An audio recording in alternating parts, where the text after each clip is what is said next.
balita upang maiwasan ng Department of Trade and Industry o DTI ang dagsa ng mga nagpapalagay ng ICC sticker sa kanilang mga helmet, nagpapatupad na sila ngayon ng number coding.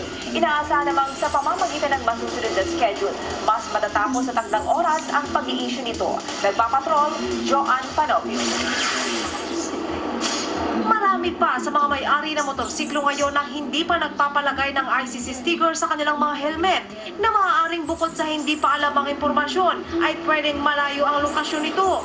Karamihan daw kasi sa import na helmet na inilabas noong 2011 ay walang ICC sticker. Kung kaya't simula kahapon, nagpatupad ng number coding ang DTI para makapagpalagay ng ICC stickers.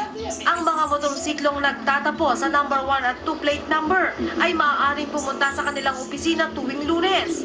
Number 3 at 4 naman kung Martes, 5 at 6 kung Miyerkules, 7 at 8 kapag Webes at 9 at 0 naman kapag Biyernes. Para itong yung sa Metro Manila, yung entry ng mga sasakyan. Yes, so para lang hindi naman kami ma-stress na sabay-sabay. Maaari namang dalhin ang 2 kopya ng nasagutang application form, photocopy ng government-issued ID tulad ng driver's license, PRC license, postal ID, COMELEC ID at iba pa.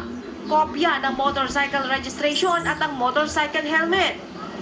Sa probinsya ng Batangas, matatagpuan ang opisina ng DTI sa Lipa City na bukas mula Lunes hanggang Biyernes mula alas 8 hanggang alas 5 ng hapon. Hanggang katapusan ng taon, maaaring magpalagay ng ICC sticker at sa simula ng taong 2013, magsisimula ng manghuli ng walang ICC sticker ang LTO. Ito ay libre. Wala silang dapat na bayaran. Dahil nakakarinig na kami ng mga issue, wala pa naman dito sa atin, pero do certain areas in Laguna ay may naniningil. 1,500 piso ang tubo sa helmet kasama ang lisensya kung sakaling mahuli. Maaari namang tumawag sa DTI hotline sa telephone number bilang 7513330. Nagpaalala naman ang ahensya na bumili lamang sa mga rehistradong dealer ng helmet na may nakalagay na ICC sticker kung saan tiyak ang kalidad nito. Joanne Panopio, Patrol ng Pilipino.